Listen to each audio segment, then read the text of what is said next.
Bonjour, bienvenue dans J'ai un problème, le podcast indispensable quand on a tout essayé et qu'on veut avancer. Je suis Rebecca Reiki, coach professionnel, et ici je vous raconte les histoires d'Emmanuel Piquet. Je dis les histoires, je pourrais dire les séances de thérapie. Et ensemble, après que vous ayez écouté la séance l'histoire avec Emmanuel, nous revisitons ce qui s'est passé dans la séance, ce qui a permis de débloquer, d'avancer ou d'évoluer. Bonjour Emmanuel. Bonjour Rebecca. Alors, je me suis permise de choisir aujourd'hui une histoire de ton dernier livre, Comment rater son couple à coup sûr. Bah oui, parce qu'on est aussi des adultes et qu'on va aller dans l'endroit du 2. Et notamment, je suis partie sur l'histoire d'Olivier et Judith qui parlent de communication paradoxale. Tu démarres en citant Václavic en disant côté face, j'ai faux, côté pile aussi. En gros, je crois que c'est ça à peu près. Moi, je connais bien la notion d'injonction paradoxale dans le monde de l'entreprise, dans le monde du travail, mais à l'endroit du couple, je trouve que c'est beaucoup plus difficile à identifier, à mettre le doigt dessus. Est-ce que tu peux expliquer aux auditeurs de quoi on parle quand on parle de communication paradoxale pour le couple ou pour les enfants d'ailleurs? C'est exactement ce que disait Václavic et que tu cites ici, c'est-à-dire que un message paradoxal est un message qui comporte deux injonctions, en fait, qui sont opposées. Et au fond, ça veut dire que si j'obéis à l'une de ces injonctions, je désobéis à l'autre et inversement. Ça veut dire que du coup, je suis toujours perdant quand je suis enjoint paradoxalement et que je tente de répondre à cette injonction. Alors dans le couple, c'est extrêmement fréquent. C'est sans doute le système humain où il y a le plus d'injonctions paradoxales. Je dirais que les femmes sont assez musclées à la communication paradoxale et je pense que c'est pas une bonne nouvelle. Je pense que si elles font ça, c'est que elles ont peur de s'exprimer explicitement en fait, hein, d'une certaine manière, et que donc ça a été une façon qu'elles ont eu une façon de communiquer qu'elles ont eu de se forger, à mon avis, depuis un certain temps, pour éviter la violence. Donc, elles sont souvent à l'origine d'injonctions paradoxales. Il y en a plein, hein, par exemple, dont d'ailleurs certaines qu'on retrouve en entreprise aussi, comme par exemple prendre des initiatives, qui est vraiment une injonction paradoxale faite beaucoup par les femmes aux hommes, en tout cas dans mes consultations. Prends cette initiative d'organiser un week-end pour tous les deux, prends l'initiative de m'offrir des choses sans que je te les demande. Bref, or, on est bien d'accord que soit en effet le conjoint s'exécute en prenant une initiative, mais ce faisant, il ne prend pas d'initiative puisqu'il obéit à l'injonction. Donc c'est l'inverse de prendre l'initiative. Soit il n'en prend pas, deuxième possibilité, et donc là, il ne prend pas non plus d'initiative. Donc dans les deux cas, il a faux. Alors, il y a des variantes hein, dans les injonctions paradoxales faites par les femmes. Il y a donc prendre des initiatives, soit surprenant, qui est fascinant, je trouve, dans sa construction. Je ne te demande pas grand-chose, chérie, juste de me surprendre de temps en temps. Mais comment peut-on surprendre quelqu'un qui nous demande de le surprendre? Ça n'a aucun sens. C'est infiniment paradoxal. En même temps, parce qu'évidemment, je m'identifie à ce que tu dis, et oui, je suis une femme, euh, en même temps, c'est aussi l'expression d'un désir que de dire à quelqu'un ce qui me plairait, ce qui me ferait du bien, ce qui me ferait plaisir, c'est que parfois tu me surprennes. C'est que parfois tu aies pensé de A à Z ce week-end de mon anniversaire sans avoir validé auprès de moi ce que je veux ou ce que je ne veux pas. Et donc je trouve qu'il y a une espèce de cohabitation. Je comprends ce que tu dis sur l'injonction paradoxale et en même temps comment faire pour communiquer aussi ce qu'on voudrait vraiment. Alors, ce que je constate, moi, chez ces femmes qui demandent de façon très douce comme ça, je te demande juste d'être un peu surprenant pour le prochain week-end d'anniversaire. Ce que je constate, c'est que une fois l'anniversaire venu, elles ne sont pas satisfaites. Jamais. Jamais à 100%. Et il y a toujours ce quelque chose qui plane, qui est de l'ordre de un peu, c'est quand même dommage que je sois obligée de te le demander, quoi. Qui plane des deux côtés d'ailleurs, en fait, hein. Et donc, pour répondre à ta question, moi je trouve que c'est beaucoup plus intéressant, par exemple, de remercier sincèrement quand quelque chose est venu qu'on n'a pas demandé, plutôt que de demander à ce qu'il vienne. Parce que vraiment, on prend le risque de tomber dans cette injonction et donc dans cette déception des deux côtés, en fait. Alors, il y a sans doute des couples où le fait de demander génère une réponse qui est parfaitement adaptée à ce qu'on espérait, mais sincèrement, par définition, ce ne sont pas ces couples-là que j'ai en consultation. Bon, alors je retiens pour nos auditrices, parce que il faut le dire, on a quand même une grande majorité d'auditrices. Les hommes sont assez absents de ce podcast. Ils sont là, mais ils sont en minorité. On pourrait leur dire que finalement, le scénario est écrit d'avance, c'est-à-dire que demander, exiger, c'est s'exposer forcément, dans 95% des cas, à de la déception. C'est ça que tu dis. Oui, c'est ça que je dis. Alors, ce que je dis aussi, c'est qu'attention, moi, je ne veux pas que... deux choses hyper importantes.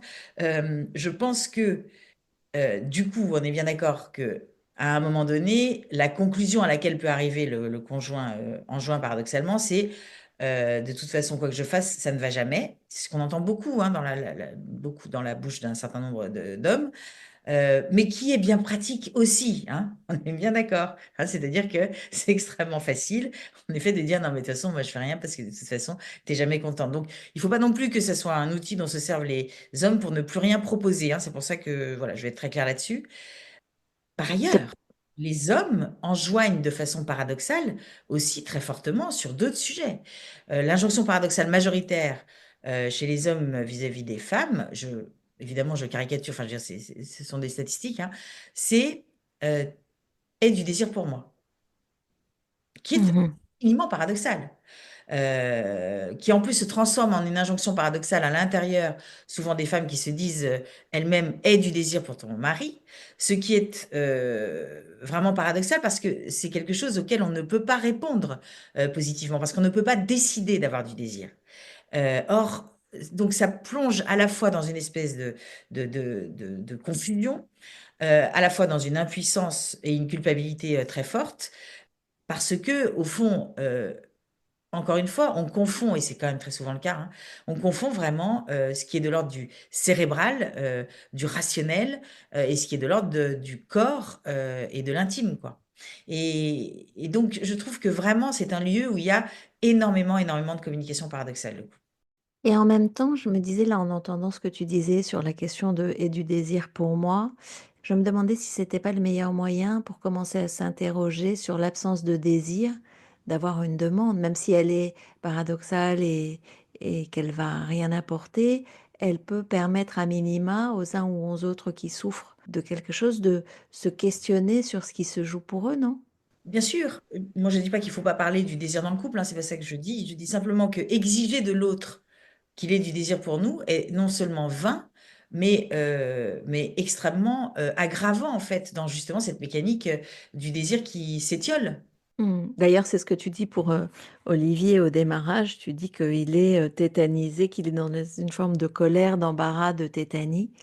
Et là, tu viens de nous dire que finalement, c'était assez genré, qu'il y avait des injonctions paradoxales ou une communication paradoxale typiquement féminine et une communication paradoxale typiquement masculine. Alors évidemment, comme on n'est pas normatif, il y a des exceptions, etc., etc. Est-ce que sociologiquement, il y a des choses qui soient comme ça un peu lisibles en termes d'injonctions paradoxales? Alors j'en sais rien parce que j'ai vraiment fait aucune étude sur ce sujet, mais c'est vrai que moi je retrouve beaucoup de managers qui communiquent de façon paradoxale, pas du tout volontairement, hein, parce qu'ils n'ont pas le choix en fait, hein, d'une certaine manière. Voilà, l'injonction paradoxale, par exemple, euh, soit autonome en entreprise, elle est à mon avis catastrophique, parce qu'on ne peut pas être autonome à la demande en fait. L'entreprise peut juste mettre un contexte en place pour que les gens développent leur autonomie. Donc, je pense que les managers sont enjoints à communiquer de façon paradoxale. Ça, c'est clair et net. En tout cas, moi, c'est ce que je constate voilà, en consultation. Les reines de la communication paradoxale, mais ça, c'est romanesque et c'est drôle, ce sont les mamans juives. Hmm. Vas-y, développe. Eh bien, je trouve que l'exemple typique de la communication paradoxale, c'est cette maman juive, et voilà, c'est écrit dans Comment devenir une mère juive en 10 leçons. C'est une maman qui offre deux cravates à son fils, tu sais, tu la connais. Pour moi, c'est... Ah oui, je crois... C'est marrant, je savais pas que c'était un truc sur les mamans juives. Je pensais que c'était la façon dont on expliquait les troubles. Mais vas-y, raconte-la. Donc, c'est une maman qui offre pour son anniversaire à son fils deux cravates, une rouge et une bleue. Donc, c'est très vieux comme histoire, hein, comme vous pouvez le constater, au niveau du pitch. Donc, et donc, son fils, le lendemain, ne sait pas laquelle mettre, donc il choisit de mettre la rouge. Et là, elle ouvre la porte, elle le regarde, elle lui dit, j'étais sûre que t'aimerais pas la bleue. Et Ah, du coup, la seule possibilité qu'a ce garçon de satisfaire sa maman, c'est de mettre les deux cravates en même temps, ce qui est totalement inadapté socialement. On est bien d'accord. Et c'est aussi comme ça que Bateson avait traduit au fond ce que générait une communication paradoxale, c'est-à-dire une forme de schizophrénie, c'est-à-dire quelque chose de l'ordre du délire, parce que quand on est enjoint paradoxalement, avec en plus une incapacité de sortir de cette injonction paradoxale en la nommant, ce qui est souvent le cas des enfants qui sont enjoints de façon paradoxale, et donc c'est ce qu'il a appelé la double contrainte, eh bien la seule solution, selon Bateson, c'était de partir en délire, quoi. ouais, c'est ça. Je la trouve très très mignonne. Ok, donc ce que tu dis, c'est oui, culturellement, il peut y avoir des choses qui soient un peu marquées. Est-ce que tu peux nous expliquer, donc là, Olivier se retrouve pris dans une espèce de piège, un peu finalement, où quoi qu'il fasse, quoi qu'il dise, il n'est jamais à la hauteur. Comment on fait pour repérer des modalités typiques de communication paradoxale? Un peu le petit, je sais pas, la petite to-do à biffer pour savoir si mon mari communique avec moi de façon paradoxale ou si je communique avec lui de façon paradoxale. Je pense que c'est très dur à déceler, en fait, hein. Et d'ailleurs, la plupart du temps, les gens, tant ceux qui enjoignent que ceux qui sont enjoints, n'ont pas du tout conscience hein, d'être dans cette communication paradoxale. Mais la plupart du temps, les signaux, c'est vraiment deux personnes qui souffrent dans leur relation de couple, avec un qui se trouve complètement inadéquat lui-même, auquel on dit souvent qu'il est inadéquat, enfin, auprès duquel on pointe chaque comportement inadéquat. Donc une souffrance très forte chez cette personne-là, mais également une souffrance différente chez la personne qui enjoint, qui est une espèce de colère, parce qu'il y a une déception permanente, en fait, hein, qui est générée par les comportements du compagnon en question. Donc vraiment, c'est par cette souffrance-là qu'on peut se rendre compte que, en effet, on est visiblement dans quelque chose de cet ordre-là. Hmm. Ça démarre déjà sur un paradoxe parce que elle est séduite et lui, Olivier, visiblement, ça l'a même pas effleuré qu'elle puisse s'intéresser à lui. Elle le choisit. Je me disais, ah bah alors on est vraiment encore toujours, et je trouvais qu'il y avait quelque chose du 180 degrés, un peu, enfin en tout cas de l'opposé. Ça marche toujours, le fuis-moi, je te suis-moi, je te fuis. Ah oui, alors ça, c'est quand même un un grand classique qui ne bouge pas. Sauf que, en l'occurrence, là, c'est pas du tout stratégique de la part d'Olivier, hein. Il n'a pas du tout fait exprès.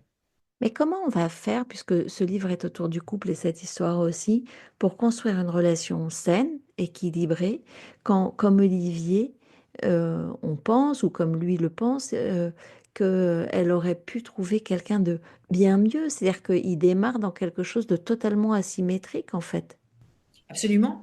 Et cette asymétrie, qui n'est pas un problème en soi, de mon point de vue, hein, mais cette asymétrie génère chez lui une peur panique à l'idée de se faire quitter par elle. Parce qu'il se dit, à un moment donné, elle va se rendre compte. C'est quand même presque comme un complexe de l'imposteur. Il se dit, elle va finir par se rendre compte qu'en fait, je suis complètement pas du tout à sa hauteur, etc. Et c'est cette peur-là qu'il faut aller regarder. C'est-à-dire que, au fond, ce qui fait qu'il se soumet d'une certaine manière aux injonctions paradoxales de Judith, c'est qu'il se dit, si je ne me soumets pas, le risque, c'est que je la perde. Ouais, je vais y revenir après parce que je me suis demandé si ça travaillait pas non plus l'identité du couple et si on changeait ça, s'il n'y avait pas un risque. Mais je vais te poser des questions après là-dessus. Qu'est-ce qui fait qu'Olivier, il a la sensation de parvenir de moins en moins à la satisfaire? Parce que il démarre déjà avec du retard et on dirait qu'il y a le cercle vicieux à l'œuvre qui fait qu'il est submergé émotionnellement, c'est ça? Il est submergé émotionnellement, mais elle aussi, hein, faut pas oublier ça. C'est-à-dire que du coup, elle est vraiment bah, déception sur déception sur déception. Ça génère voilà, une irritation qui se transforme en colère. Et lui, comme il est dans cette escalade complémentaire de plus en plus en position basse, à tenter de faire en sorte qu'elle soit de moins en moins déçue et en colère, oui, il est de plus en plus dans une espèce d'impuissance très autodéçue. Mm. Que dit Palo Alto sur la gestion des problématiques de couple? Enfin, quand je dis que dit Palo Alto, c'est-à-dire que tu reçois en couple des patients ou tu reçois toujours un des deux? Ça dépend vraiment, il y a les deux situations. Soit il y a des couples qui viennent à deux, soit il y a des gens qui viennent tout seuls pour une thérapie de couple parce qu'ils considèrent que ce sont eux qui souffrent le plus de la situation. Souvent, ils présument assez juste. Mhm. Et toi, tu demandes pas à avoir le deuxième, jamais. Ça dépend, encore une fois. Si, parfois ça peut m'arriver, parfois pas du tout. Parfois, même le conjoint n'est pas au courant que l'autre est en thérapie de couple. Typiquement dans ce genre de situation, je pense que c'est déjà en soi une espèce de forme de rébellion tout à fait salutaire que d'aller en consultation sans le dire à son conjoint. Ah oui, parce que moi, j'aurais pu imaginer que c'était une énième tentative de régulation. Non, parce que ce faisant, il n'est pas en train de chercher l'approbation de sa femme, justement, en lui cachant le fait qu'il va en consultation. Il est en train de travailler sur quelque chose sans elle, sans son regard, et pour moi, c'est un vrai virage à 180 degrés. D'accord, ce qui veut dire que sa tentative de régulation ou de solutionnement de son problème, c'est je dois me soumettre à Judith et que quand il vient te voir et qu'il ne l'a pas dit, il est déjà dans une approche un peu différente. Absolument. Tu dis qu'il a du mal à prendre les bonnes décisions, qu'il s'en rend compte. Et ça m'a étonnée, comme si le monde de Judith était plus valable que celui d'Olivier. Donc là, tu viens de nous expliquer qu'elle souffre, mais c'était comme si, en le lisant, je me disais, mais comme si finalement la bonne vision du monde, c'est celle de Judith, de ce mec qui doit faire bien avec les enfants, faire bien avec les courses, etc. Comme si la norme, c'était un point de départ dans cette histoire et je me dis, mais finalement, la non-normativité, c'est vraiment le luxe de Palo Alto. C'est vraiment le seul endroit, Palo Alto, où on peut euh, être qui on est sans avoir à se justifier, non? Oui, alors, en fait, en l'occurrence, c'est extrêmement intéressant parce que dans les tangos que dansent les couples, qui sont relativement monotones, comme on a déjà eu l'occasion d'en parler, on peut avoir donc un conjoint qui dit à l'autre, tu n'es pas adéquat, et c'est parce que tu n'es pas adéquat que du coup, je suis obligée d'avoir ce genre de comportement, donc espèce de, de- de vision linéaire du problème. Donc, c'est toi qui as un problème et l'autre dit non, pas du tout, c'est toi qui as un problème. Et donc, ça crée des espèces d'escalades symétriques. Et puis, il y a d'autres couples plus rares, mais qui arrivent hein, vraiment dans nos cabinets, où la vision qu'ils ont de leur couple, c'est, en l'occurrence ici, madame qui pense que Olivier a un problème, c'est ça sa vision du monde, hein, du couple, c'est mon couple ne va pas parce que Olivier est faible, inconsistant, incapable de prendre des décisions. Il se trouve que cette vision du monde est partagée par Olivier.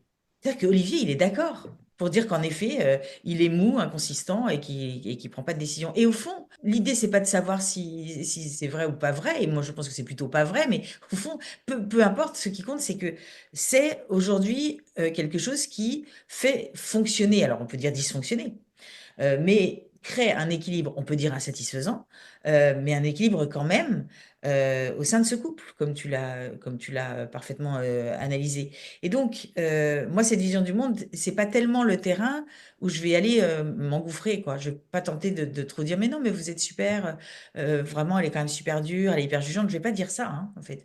Je vais juste dire euh, le fait même de vous soumettre, c'est même pas de vous dire qu'il faut que vous vous soumettiez parce qu'il se le dit pas hein, de façon consciente, mais le fait même de vous soumettre à chacune à chacun des mécontentements en fait de votre femme pour tenter de la satisfaire provoque l'inverse de ce que vous voulez, c'est-à-dire qu'elle vous trouve de plus en plus nulle. Ouais, parce que moi, j'ai eu de la peine, j'avoue, je me disais, oh là là, le pauvre, même si en réalité, je me suis dit qu'on est plein de Judith. Excuse-moi, je nous catégorise parce que je trouve que elle ressemble beaucoup à plein de femmes qui ont pris l'habitude de prendre en charge les histoires de maison, d'enfants, etc. J'ai deux questions en fait autour de ça. Sur la première qui serait à l'intention des Judith que nous sommes. J'aurais tendance à te dire qu'on sait, en tout cas je sais pour ma part, cette sensation d'être, que je viens de dire, un peu plus douée ou plus habile sur les questions en lien avec la famille, etc. Je perçois bien sa colère. Est-ce que tu pourrais nous donner des tips? Alors je déteste cette expression, mais ça m'est demandé souvent, mais en tout cas des petites choses pour soi, pour toutes les Judith que nous sommes, pour repérer, ou une métaphore puissante, à quel point on est injuste quand on fait ça et comment on pourrait commencer à faire un premier truc en vue de s'autoréguler, en vue de prendre conscience en fait de ça.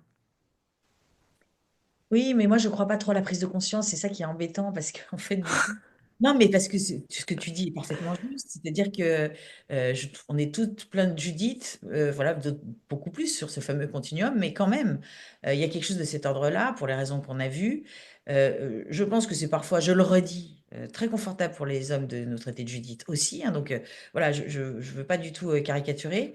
Euh, mais ce que je crois en fait, c'est que même s'il y a souffrance des deux côtés, comme tu l'as utilement rappelé, je pense que ceux qui souffrent le plus, c'est quand même ceux qui sont enjoints. Et qu'au fond, c'est à eux de modifier les choses, de prendre le risque de modifier les choses. Parce que c'est eux qui ont plus intérêt, sans doute, à ce que la situation change.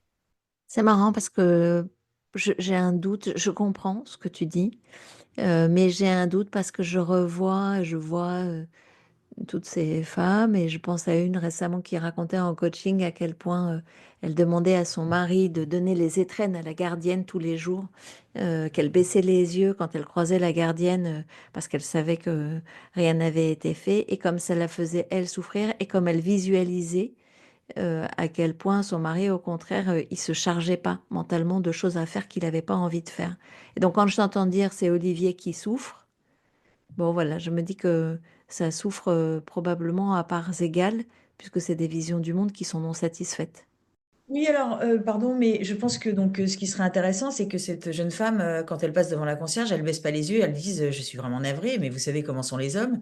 Ça fait 10 fois que je lui demande de vous donner vos étrennes, il l'a toujours pas fait. Je suis honteuse pour lui. Tu crois pas qu'elle pourrait se dire, la gardienne va me dire, bah, vous n'avez qu'à me les donner moi? Et je vais dire, mais c'est lui qui a tout le liquide. Moi, j'ai rien en fait. Mais je ne peux pas le dire par contre. Ou alors voilà, de dire, bah non, c'est lui qui s'en charge. C'est lui qui, il a l'enveloppe sur lui, quoi. Donc, je suis vraiment désolée, mais je vais en arriver en effet à le faire. Mais peut-être vous pourriez lui demander, vous, en disant, votre femme m'a dit que, j'en sais rien, mais créer de l'inconfort un peu chez ce mec. En effet, je suis d'accord. Parce qu'en fait, ce qui est en train de se passer là, c'est qu'il se dit, de toute façon, elle va s'en occuper. Et tout ce que tu racontes le dit. Vraiment, ça transpire. C'est-à-dire qu'elle va pas supporter 2 fois de plus de passer les yeux fermés devant la concierge. C'est une évidence. Il le sait. Donc, il n'a pas besoin de le faire, ça va être fait. Ouais, et alors moi, ça m'a emmené aussi cette histoire-là d'Olivier et Judith sur probablement un truc de vision du monde. Alors, je l'ai imaginé un peu craintif, évidemment. C'est surtout que quand tu le décris, et je le vois sous l'œil de maman, chaque fois qu'il fait un truc. Je me demande comment il va pouvoir trouver la force de passer à je suis flippée de faire des bêtises, des erreurs, à je m'en fous, voilà, je te le dis. Qu'est-ce qui peut l'aider? Qu'est-ce qui l'aide dans ce que tu lui dis? Comment le thérapeute, par quel mouvement, par quelle construction il y va pour, pas définitivement, mais en tout cas de façon un peu radicale, le faire passer à l'action. Mais vraiment avec une alternative stratégique, hein, c'est-à-dire en disant au fond, voilà, Olivier, on est un peu face à un choix. Vous êtes venu ici pour y voir un peu plus clair dans votre couple. Moi, j'ai l'impression que soit vous continuez au fond à faire ce que vous faites depuis longtemps, avec pas mal de grâce, hein, donc à vous soumettre, à faire en sorte qu'elle soit le plus contente possible, ou en tout cas le moins mécontente possible. Moi, j'ai l'impression que ça ne fonctionne pas avec votre épouse qui est une chasseresse et qui n'est plus du tout séduite par le petit coquère aux yeux mouillés que vous êtes. Et en même temps, ça fonctionne. Donc moi, je veux dire, si vous voulez rester ce petit coquère mouillé, j'ai aucun problème. Simplement, vous n'avez plus besoin de moi du tout, puisque vous le savez parfaitement faire, quoi. Soit en effet, vous vous dites, non, en fait, moi j'en ai marre, je trouve que c'est de plus en plus douloureux pour moi, je me sens de plus en plus diminuée, de plus en plus autodéçue, etc. Et donc c'est à moi de changer, et donc je vais arrêter d'être ce petit coquin mouillé, et donc je vais arrêter de me soumettre, c'est-à-dire qu'en fait, je vais me placer au-dessus en me disant, je ferai au fond ce que j'ai envie de faire au moment où j'aurai envie de le faire. Mais là, le risque énorme, c'est qu'elle vous quitte. Parce que le risque énorme, c'est qu'elles disent, mais moi, c'est pas du tout d'un Doberman que je voulais un petit coquin mouillé, même si je suis pas très sympa avec lui, c'est ça que je voulais. Et donc, du coup, il se peut qu'elle vous quitte. À court terme, c'est-à-dire que ça peut être très brutal, c'est-à-dire qu'elle peut se dire, mais moi, c'est pas du tout cette danse-là que je voulais danser dans le couple, donc ciao, bye. Et ça, c'est quand même extrêmement dangereux.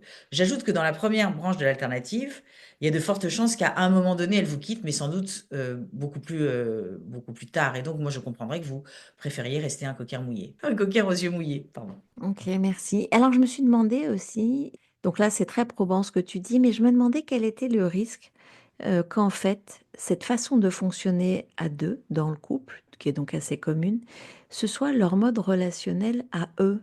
Et qu'à le changer, finalement, plus personne ne s'y retrouve. C'est-à-dire que je me disais, finalement, elle se place comme ça aussi parce que ça la met dans une position où elle est forte, où elle est efficace. On pourrait dire que c'est une sauveuse et que du coup, elle tire des bénéfices secondaires à être celle qui sait, celle qui fait, celle qui recadre.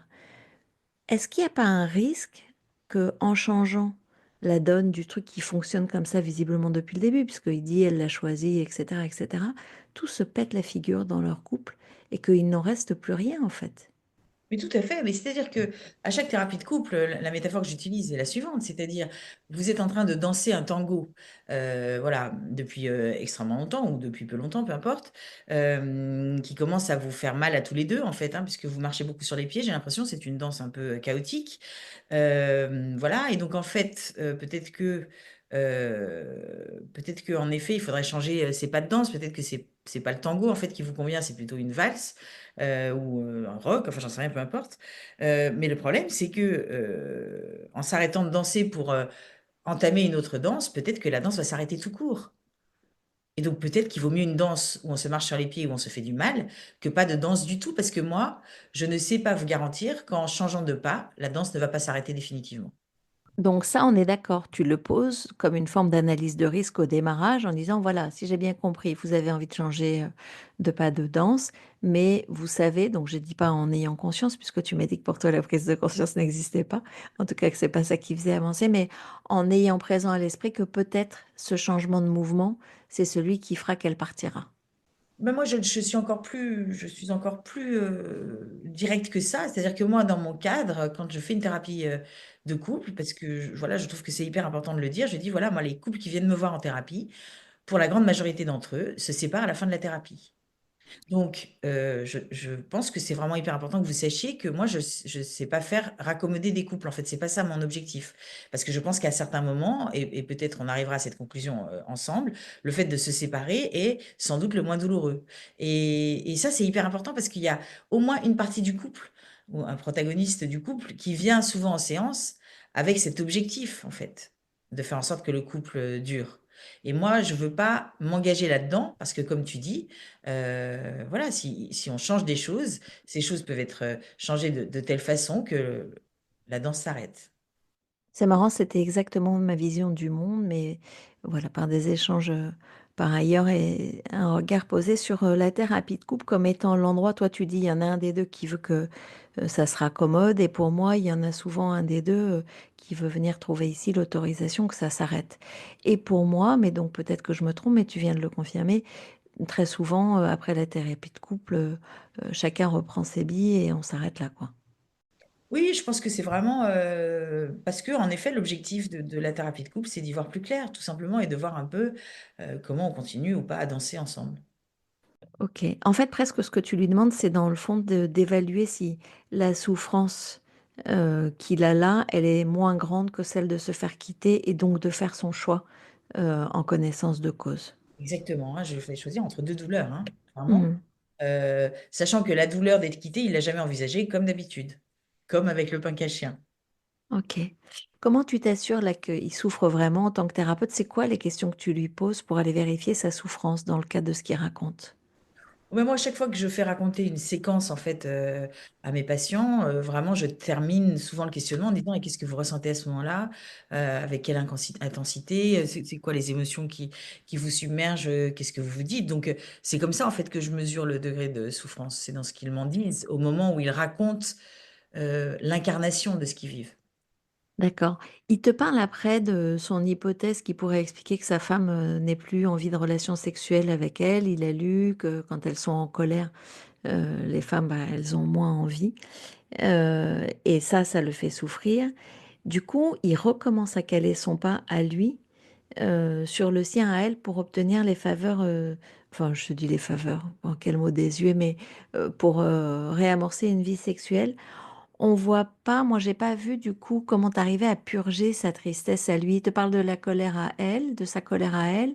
On imagine que lui, il a de la tristesse de ça. C'est aussi un moment où tu vas lui dire, et vous, qu'est-ce que ça vous fait ressentir, etc.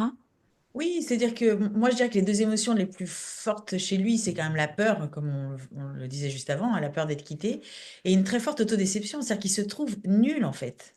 Et d'ailleurs, il se trouve à ce point nul qu'il ne sollicite plus sexuellement sa femme, hein. Il n'essaye même pas de réamorcer. Il se dit, je vais attendre qu'elle elle ait envie, elle en fait, hein. Donc il est en effet complètement calé sur elle. Et comment dire, moi j'ai l'impression que cette tristesse, c'est pas qu'il tente d'y échapper tellement, donc il n'y a pas de tentative de régulation là-dessus. Euh, mais que le fait même d'arrêter de se soumettre va d'une certaine manière arrêter l'autodéception de s'infiltrer en lui, quoi. Parce que c'est permanent, en fait. Comme il est tellement décevant vis-à-vis d'elle, il est tellement décevant vis-à-vis de lui-même, et c'est ça qui le rend triste. C'est intéressant là ce que tu viens de dire. En fait, tu dis que, en substance, dès lors que lui, il n'a pas exprimé qu'il a tenté de réguler sa tristesse, alors tu t'en saisis pas. T'imagines pas que ça le rend triste de pas avoir de relations sexuelles avec sa femme ou d'être aussi nul, etc. Ce qui n'est pas exprimé, tu vas pas le chercher, en fait, ou essayer de l'intégrer à la place du patient. C'est-à-dire que je prends en considération cette tristesse, elle est absolument importante, mais elle est liée, je le redis, à une autodéception. Et les tentatives de régulation, elles sont pas sur la tristesse, elles sont sur l'autodéception. C'est-à-dire que pour essayer d'être moins décevant et donc moins autodécevant, il se soumet à sa femme. Et c'est ça qu'il faut que je travaille. Il n'y a Mhm. pas de tentative de être moins triste, je sais pas moi, en allant boire des coups, ou d'être moins triste en essayant de pas y penser, ou non. Lui, sa tentative de régulation totale et universelle, je dirais c'est vraiment d'essayer d'être le moins décevant possible. Oui, tu rappelles le fondamental de Palo Alto, c'est on est là pour couper les tentatives de régulation. Ok. Raconte-nous, tu sais, donc tu l'invites à changer de comportement en disant, bah voilà, je te préviens, je vais être décevant, etc. Je me disais qu'il y a un risque quand même dans, tu disais tout à l'heure, tu parlais du tango, etc. Et on a tellement l'habitude de danser à deux dans le couple, toujours les mêmes pas, qu'il y a quand même un risque qu'elle se rende même pas compte qu'il change. Et donc, à quel moment il doit envisager de le dire, pas le dire? Euh, Tu vois, ça me fait penser, pardon pour l'aparté, mais à quelqu'un qui me disait récemment, j'ai changé de comportement comme on en a décidé ensemble, et je vois bien que autour, ils se rendent compte de rien. Du coup, ça me rend triste. Alors, je crois que quand, en effet, on change de pas de danse de cette façon-là, hein, en arrêtant de se soumettre, ça prend ça peut être incarné de façon extrêmement précise, comme par exemple un couple où madame boude vraiment, dès qu'elle est mécontente, elle boude et donc elle boude longtemps et donc monsieur va tenter voilà, de se réconcilier, de faire en sorte qu'elle boude moins, etc. Avec toujours un échec absolument retentissant, puisqu'elle boude de tenter plus. Et je disais à cet homme, je vais vous proposer juste après avoir validé tout ce qu'on vient de dire, je vous propose juste d'être celui qui boude en fait le plus longtemps, c'est-à-dire de ne pas aller chercher à faire en sorte qu'elle arrête sa bouderie. Voilà, j'aimerais qu'on fasse ça pendant 15 jours. Donc, ce à quoi il me répond, mais on va faire que se bouder, en fait, mutuellement, quoi. Je lui dis, bah oui, mais enfin, en même temps, c'est quand même un peu ce qui se passe déjà. Donc, mais essayons de voir un peu ce qui se passe. Ça, c'est des changements tellement puissants, mais qui sont des changements, comme je le dis dans le livre, qui sont des changements analogiques. C'est-à-dire que c'est absolument pas dit. C'est juste modifié au sens, je sais pas comment dire, mais au sens intime du terme. Et donc, ça ne veut pas dire que l'autre va dire, ah, je vois que tu as changé et que tu ne te soumets plus. Pas du tout. Mais ça veut dire que, comme tu le dis parfaitement bien, quand on arrête de danser le tango avec quelqu'un avec qui on dansait le tango depuis longtemps, l'autre, il peut plus danser tout seul. Il peut plus. Mhm. Donc, Mhm. à partir du moment où il y a un vrai changement de niveau 2, les gens vont pas dire explicitement, tu as changé, je vois que tu as changé, mais eux-mêmes vont être contraints de changer leur pas. Et c'est ça l'objectif, en fait. Ouais, ma phrase pour dire ça, alors il y en a une qui est jolie, qui dit It takes two to tango, et l'autre, si tu changes, si tu bouges, le monde bouge. D'accord. Donc, ce que tu dis, c'est qu'il faut être patient quand éventuellement l'autre bouge pas tout de suite, parce que c'est le temps peut-être que le message ou le changement ou l'évolution lui arrive presque dans sa chair, en tout cas qu'il l'aperçoive de l'intérieur et pas seulement de façon intellectuelle ou cérébrale. Ouais, alors je ne suis pas certaine que ce soit une question de temps, parce que je pense que quand tu modifies aussi radicalement quelque chose, ça apparaît rien hein, d'arrêter de venir chercher la réconciliation, mais c'est énorme en fait dans un couple quand on a identifié que c'était vraiment ça, la tentative de régulation majeure. Il n'y a pas besoin de temps, il y a quelque chose qui change immédiatement, même si c'est encore une fois dans l'intimité de chacun. Et donc j'aurais plutôt tendance à penser que la personne qui te dit ça, elle l'a faite avec une grosse intention, en fait. Mm. Et pas forcément en prenant en considération les risques. Et moi, je crois que l'intention, c'est juste de dire à un moment donné, j'arrête ce tango-là, pas pour que l'autre me dise qu'il a vu que j'avais arrêté, mais j'arrête ce tango-là parce qu'il me fait souffrir, tout en prenant le risque, encore une fois, que la danse s'arrête tout court. Oui, c'est une question d'alignement, en fait, d'incarnation. C'est-à-dire que, voilà, ce que tu dis en substance, c'est que potentiellement, probablement, bah, c'est marrant, c'est la réponse que je faisais, probablement que c'était pas totalement incarné, que ça c'est perceptible et que du coup c'est attribuable à un changement pour obtenir quelque chose chez l'autre et non parce qu'on est sincèrement convaincu ou porté par un désir de changement radical sur soi. Et donc, un changement de niveau 1. OK et donc on se rejoint pour se dire que dans cette histoire d'Olivier, j'aimerais bien savoir si tu as eu, du feedback. Je me demandais vraiment si, on n'avait pas là un équilibre où elle trouvait son compte. Tu vois, ça pourrait être aussi une façon pour elle de pas avoir de relations sexuelles parce qu'elle en a pas envie, tout court et qu'elle le fait porter sur d'autres choses. On est d'accord pour se dire que, quand on démarre une thérapie de couple, peut-être que, ce qui se passe, qui est considéré comme dysfonctionnel, a une fonction, a permis des choses jusqu'à présent. Oui, tout à fait. Enfin, en tout cas, c'est un équilibre. Je ne sais pas s'il est fonctionnel ou dysfonctionnel, mais satisfaisant ou insatisfaisant, mais en tout cas, c'est équilibré puisque ça fait longtemps que ça dure et qu'au fond, les choses ne bougent pas dans une magnifique homéostasie, en fait, hein. Et donc, j'en reviens à ce qu'on disait juste avant, c'est-à-dire que moi, je pense que Judith souffre parce qu'elle est très énervée par les non-comportements d'Olivier essentiellement, mais elle souffre beaucoup moins que lui. Et du coup, je pense que c'est à lui de prendre le risque ou pas de modifier cette façon de faire. Mmh et tu parles de métacommunication, dans cette histoire. Est-ce que tu pourrais expliquer, pour, les auditeurs comment on fait rapidement et à quoi ça sert de métacommuniquer? La métacommunication, ça sert à parler de la communication dans laquelle on est pris chacun. C'est-à-dire que on sort du contenu de la conversation pour se mettre dessus en disant, regarde ce qui est en train de se passer, comme si on faisait le schéma, en fait, hein, des interactions qui nous lient et des thèmes des tentatives de régulation. C'est ça, métacommuniquer. Euh, et du coup, pour ça, pour métaphoriser la métacommunication, en l'occurrence dans le cas d'Olivier et Judith, j'utilise donc une métaphore qu'avait inventée une de mes enseignantes, Teresa Garcia, à l'époque, et qui disait en substance, en effet, quand on choisit un homme, souvent c'est comme choisir un aspirateur. Donc voilà, on le prend dans un premier temps plutôt léger, maniable et pas cher, quoi. Et puis les années passant, on se rend compte qu'en fait, on en voulait un robuste qui va dans tous les coins et quitte à le payer un peu cher. Mais voilà, donc c'est pas du tout le même aspirateur qu'on voudrait. Et le problème, c'est que c'est plus difficile de changer de mari que d'aspirateur, mais ça se fait néanmoins. Et c'est en utilisant cette métaphore que je permets en effet à Olivier de métacommuniquer en disant, voilà, moi je suis cet aspirateur-là, je ne changerai pas. Si vraiment c'est un autre aspirateur que tu veux, il faut que tu prennes tes décisions.